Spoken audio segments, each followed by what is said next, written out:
It all starts with a story that motivates someone to take action.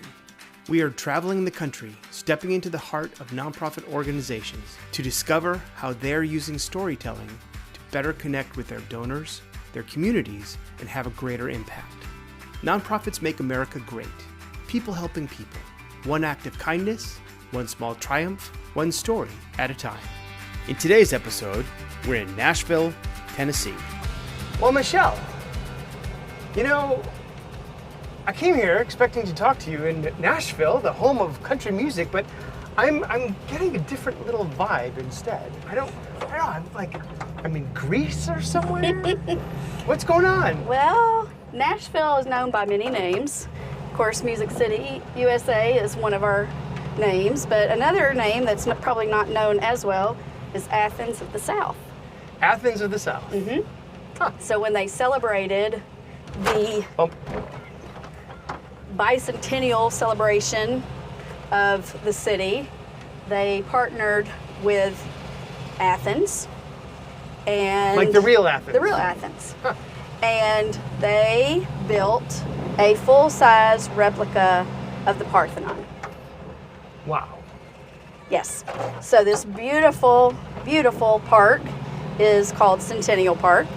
When it gets really hot on days like today, we will send out our Hot Patrol team, and they will come to places like the Parthenon and other areas where we know that homeless folks would be congregating, and we will hand out bottles of water. We serve 800 people, it's close to 1,800 meals a day, and we are so blessed by so many giving people in the community. But I think it's definitely because of the stories that we tell. So how important is storytelling? Well, if you'd asked me that 10 years ago, I would have said, what are you talking about? I think I've probably always been a storyteller and didn't really even know that's what it was. When I first started working at the mission, I had a boss who told me I needed to write donor-focused content. And when I had no idea what he was talking about, I started looking for resources to figure out how do you do that. And the only person that I could find that used those words was Tom Ahern. Mm-hmm. And I bought his, I think at the time it was 2 books, devoured them, highlighted them, and just that sort of became my Bible for telling stories. I knew that I had a good gift of communication, and that was the reason they hired me, but I think that there is a special art to telling a person's story and telling it in such a way that you're not necessarily bragging about yourself as an organization, but you're giving the credit to the donor who's giving money to make that possible. Mm-hmm. And you know, when I would read some of the stories from older newsletters, it was very much self-focused on the organization. Like, look at what we did, look how great we are, look at all our numbers. And I mean, those are fine, but they weren't inspiring. They didn't motivate people and inspire people to be generous. Because you don't receive any government money or anything. You've got a whopping budget you need to come up with. That's right. And it's all donor-raised money. Mm-hmm. We do have a few grants and foundations that give us money, but those are on a lot smaller scale because, again, we are a faith-based organization, so that kind of limits a lot of what we can even apply for. You send out a newsletter. Yes. And the newsletter, from my understanding, wasn't doing too badly. But then you kind of started taking some of what you learned from Tom and crafting stories better or in a different way and presenting it in a different way. And yes. And you made quite It's been pretty amazing. I think even in the beginning, the folks that started the mission understood that there was a need to tell stories and to make it personal. But as times have changed, you have to be more creative and stand out above the noise and draw people in and have attention. And so... Hold on one second. That's the Opryland. Yes, or it Opry. is. Okay, It's sorry, huge I snow. I just wanted to point that out because And I have not no been to that idea- Grand Ole Opry before. I have no idea why they have A pink. a pink flamingo standing there. Yeah. Okay, so you have wonderful newsletters. You've raised a lot of money. I mean, more so than probably the typical nonprofit with their newsletter. Yeah. What are some of the story tidbits that you can share with somebody that have really helped you up the ante with your newsletter? Well, again, I think it is taking the focus off of the organization. We are always so quick. I mean, most people that work for nonprofits really have to have a passion for what they do. They love their organization that they work for. And you find yourself sometimes wanting to say, look at how great we are. Look at what we did. Look at what we accomplished. And while that's wonderful and great, that doesn't inspire a donor to give, just in my experience. My experience is they want to feel needed. They want to feel wanted and valued. And it's almost like once they know that what they're doing makes a difference, then they're more compelled to want to give more and do more. One of the things that I've done over the last 9 years of working there is being more strategic. That's what we've been allowed to do over time, is plan ahead. So I know already that my January newsletter is going to be about about cold weather. And I know that February's newsletter is going to be about our Hearts of Hope banquet. And with that in mind, I'm already thinking, who do we want to have speak at that event? Because the particulars for that event. Oh, Raccoon. did you see that? Raccoon. Wow, sorry. Feel like I'm on safari. Okay, well, it doesn't compare to the baboons I saw, but I've never seen a raccoon run across the street. Huh. So, there you go. There you go. So you're using like the stories of the different seasons to choose which stories you want to tell to your audience. Yeah, we focus on certain topics. When I first started, every time I started a newsletter, I'd be like, oh my gosh, what are we going to write about? What am I going to talk about? Who am I going to interview? Where am I going to get this story? And in the time that I've been there, our newsletter, I know it goes against all the rules that everybody says, that you should only have like a 4-page newsletter and it should be self-mailed and all that kind of stuff.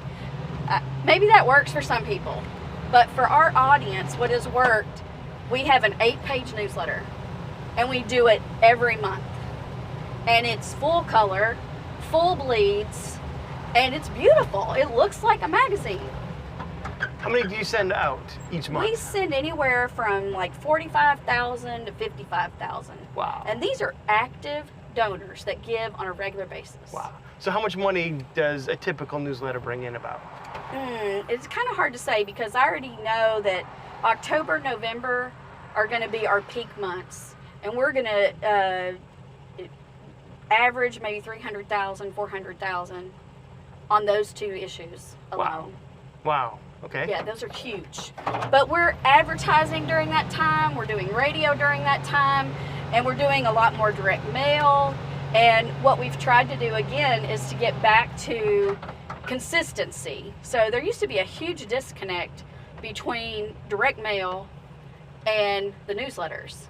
We've always done our newsletters in-house, but direct mail has been done out of house. So as we've developed relationships with our direct mail vendor, we've been able to plan ahead.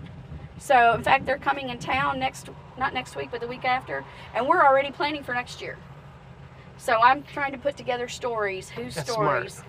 So we're going to capture pictures, we're going to capture video, and we're going to get their stories written down. And they'll use it for direct mail, and if I can figure out how to make it work in a newsletter, it'll get into a newsletter. And then when the mailing goes out, you've got that same image, that same visual.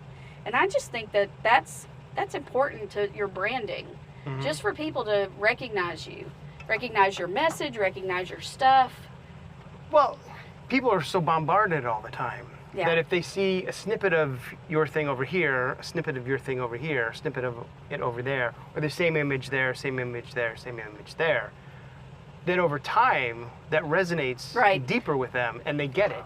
And what's interesting is that some people think that you've got to reinvent the wheel every time. I know.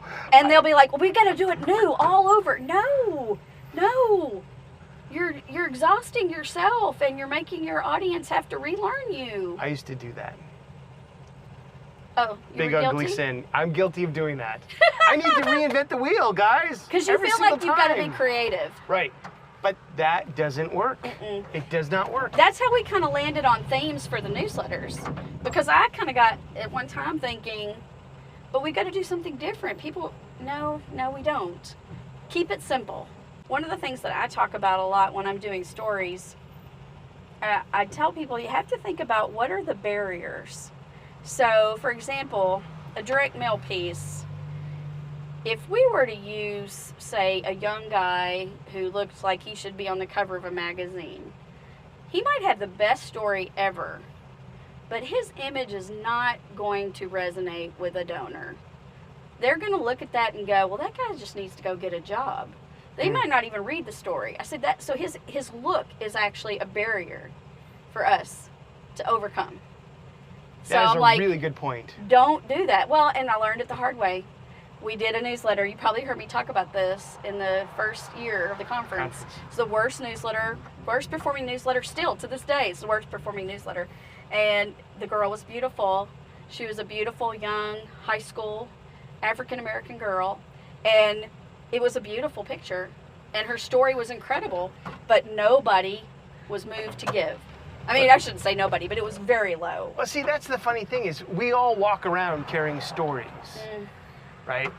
And we've seen people out in the world that match up to the different stories that we have. So when we see somebody on a cover of a magazine who looks beautiful, we immediately have a story to go along with that person. We like to categorize people. Oh, yeah. You know, Put that labels. might be a bad word, but Labels, we yes, do. you do. Well, and so the flip side of that is, as an organization that serves the homeless and addicted and hungry, when you think of those words, what comes to mind? I mean, it is a stereotypical image that most people come up with. It's like an older white man. When you look at who the donor is, I mean, we live in Nashville, Tennessee, and we're probably not that different from a lot of other nonprofits in that you're looking at older women, probably more white women than African American, just because of where we are, and that have a disposable income. So you have to appeal to them. Right. So when I think back to what has worked and what hasn't worked, maybe I've come to some of my own conclusions, but I've also tried to learn from other folks like Tom and, like I said, you and Pamela and different people, learning that, when somebody looks at that homeless man, what I want them to see, I don't want them to be scared of him. I want them to know that this is a real person and somebody that they might even know, somebody that they might even meet on the street. And what they're going to find is that if he looks like their uncle or their brother or grandfather or a great uncle, then suddenly he's not a scary homeless man standing on the corner begging for food. This is somebody that looks like a family member that has a story that, their heart fills with compassion for this person and not disgust. And, what I will say is, one, I never in my wildest dreams imagined this is what I would be doing, but I can't imagine doing anything else. I love what I get to do every day, and I consider it an honor and a privilege when people let me tell their stories. And I make sure they know that. And I want donors to know that it is because of them that these things are possible. Oh, now a squirrel. Okay, I see those all the time. That's Okay, not not nearly like the as raccoon. impressive. No, the raccoon kind of caught me off guard. Well, I really Michelle, was excited about that was cool. Michelle, I want to thank you for riding along in the bus, being part of the Nonprofit Story Tour. This has been a blast. I'm so excited for you to come to San Diego in November. Yes. Be part of the conference again. Yes. That's going to be fun. And really, thank you for all that you're doing here in Nashville, because I've read your newsletters, I get your emails, but being there at the mission, was wonderful. You really do good work, and I thank you very much for that. And it is a privilege. Here's a turkey. Sorry. I thought you were talking about me. No, there's a turkey with 2 babies.